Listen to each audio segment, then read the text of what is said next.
kisah-kisah boneka ini, mohon maaf juga nih, baru mengisahkan dua kasus ini, baru dua kasus gitu, dua kasus boneka yang menyeramkan.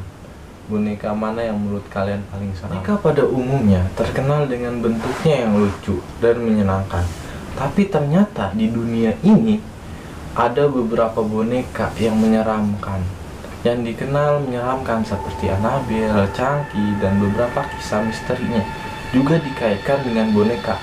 Seolah-olah boneka itu ada rohnya gitu, roh jahat di dalam boneka tersebut yang akan mengancam manusia. Selain Annabelle, Chunky, ada juga beberapa boneka.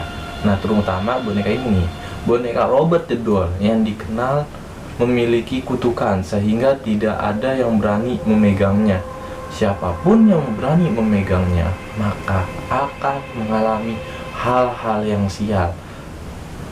Nah, boneka Robert the Doll ini yang berasal di Museum Fort S. Martello di Key West, Florida, telah berusia lebih dari 100 tahun. Pihak museum menelusuri asal-usul boneka Robert the Doll ke perusahaan tersebut, yang merupakan pabrikan pembuatan mainan sejarawan. Seperti mainan Robert the Doll ini di bagian dibuat oleh perangkat etalase badut atau pelawak, dan bukan mainan anak-anak. Boneka Robert the Doll ini bukan mainan anak, tapi wajah Robert the Doll ini wajahnya kusut, samar-samar seperti anak kecil, hidungnya seperti lubang yang hitam, sepasang bola matanya pucat. Pengakuan dari pemilik mainan tersebut adalah mainan ini memiliki seekor anjing di genggam tangannya dan matanya melotot, lidahnya menjulur panjang keluar mulutnya. Boneka ini terlihat seperti bocah laki-laki dengan setelan pelaut. Setelan pelaut ini dimiliki oleh punyanya dan tidak dibuat oleh pabrik. Pakaian pemiliknya ini sendiri pada saat pemiliknya masih kecil. Dahulu pemiliknya itu adalah Robert H. Otto, seorang seniman estetik yang tinggal di rumah mewah, yang pemiliknya itu punya the host. Pemilik bonekanya memang mempunyai nama yang sama, tetapi orang-orang biasanya memanggil pemilik boneka ini sebutan Gen.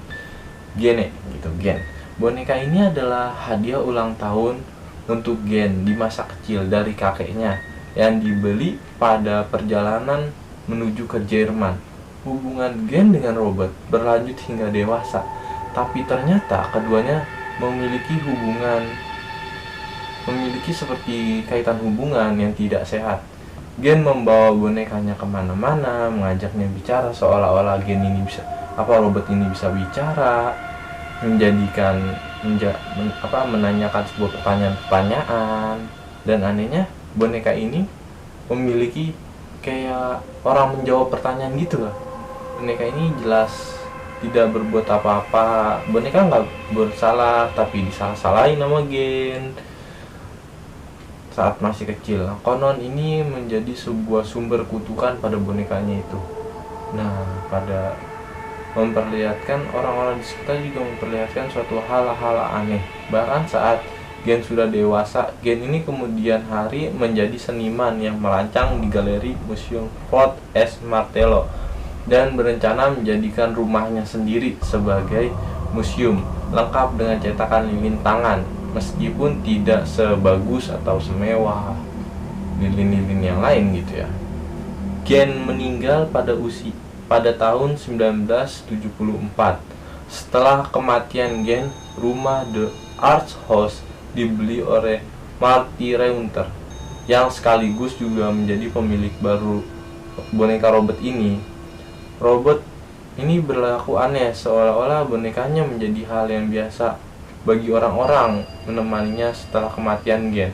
Ada yang mengaku pernah mendengar langkah kaki di loteng dan suara-suara seperti anak tertawa, cekikikan. Kadang bonekanya juga terlihat seperti curiga sama orang, seolah-olah boneka itu bertanya, siapa orangnya ini dan apa yang mereka lakukan gitu. Kesini, ke tempat rumah ini gitu, ke museum yang sebelum jadi rumah ini gitu. Setelah Router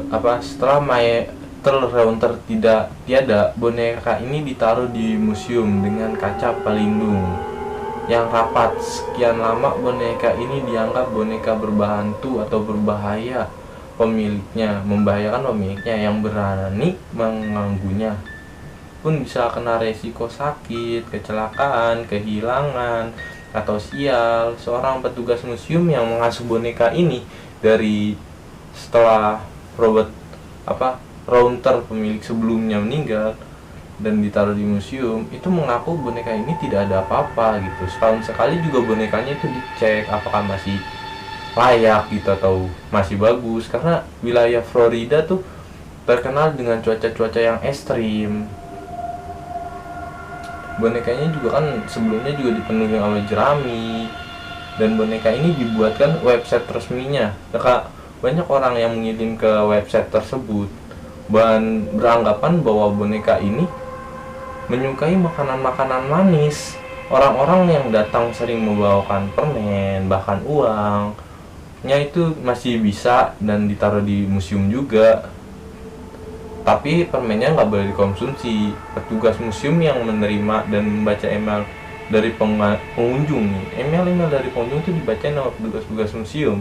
Ternyata tidak menerima laporan bahwa ketidaknyamanan atau gangguan-gangguan lainnya dari boneka tersebut. Satu hal yang mesti dipatuhi oleh pengunjung ketika ingin melihat atau memoto boneka itu harus meminta izin ya. Kalau nggak izin ya harus tanggung resikonya gitu. Nah, kisah selanjutnya berasal dari boneka yang sering dijadikan film-film horor, yaitu Annabelle. Banyak juga orang yang telah menonton film-film horor Annabelle itu ya histeris, takutan, apalagi di bioskop ya kan. Ya rada ngeri-ngeri, sedep lah gimana gitu kalau nonton film-film horor atau lagi boneka-boneka yang kayak gini.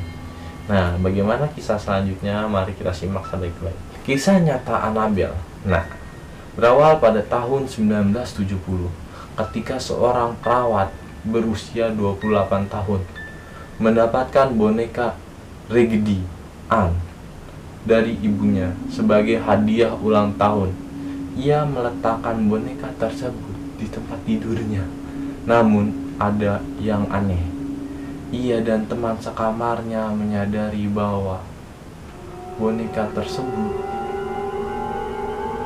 berubah-ubah tanpa diketahui siapapun dan mengubahnya, mulai dari kakinya yang menyilang, posisi miring, dan sebagainya. Ditemukan juga pesan dalam kertas.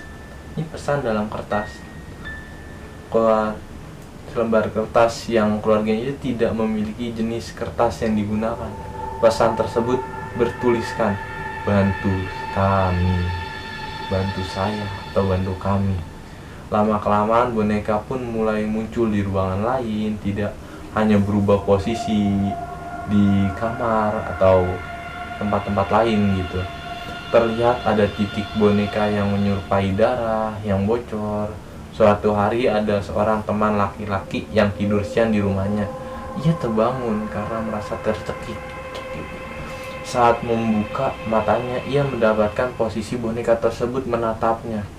Ditemukan juga luka gores di bagian atas tubuhnya, tubuh perawat. Dan temannya perempuan akhirnya menghubungi seorang ahli supranatural. Ahli supranatural yang dihubungi, takutnya ada kenapa-napa gitu ya. Hingga akhirnya ia diperkenalkan dengan Annabelle Hicks, tinggal di apartemen itu dan meninggal pada usia 7 tahun. Pasangan suami istri Warrens ya, tertarik dengan kasus ini dan menghubungi kedua gadis yang tinggal bersama Annabelle. Setelah melakukan penyelidikan mendalam, mereka menyimpulkan Annabelle ini tidak ingin terus terikat pada boneka itu. Namun, terjadi manipulasi lain yang menyebabkan ia terjebak dalam boneka tersebut. Bill ini sering membuat gara-gara alias ngamuk. Di 2 hari diperciki air suci agar menenangkan Annabelle tersebut. Boneka ini tuh suka ngamuk, suka pindah-pindah lokasi gitu ya. Nah, akhirnya dimintain air suci ke pastur gitu biar boneka ini tenang. Nah, kisah-kisah boneka ini, mohon maaf juga nih, baru mengisahkan 2 kasus ini, baru 2 kasus gitu, 2 kasus boneka yang menyeramkan. Boneka mana yang menurut kalian paling seram gitu. Jangan lupa like and subscribe video ini agar terus mendukung channel ini agar maju gitu ya. Terima kasih, nantikan video-video selanjutnya. Oke.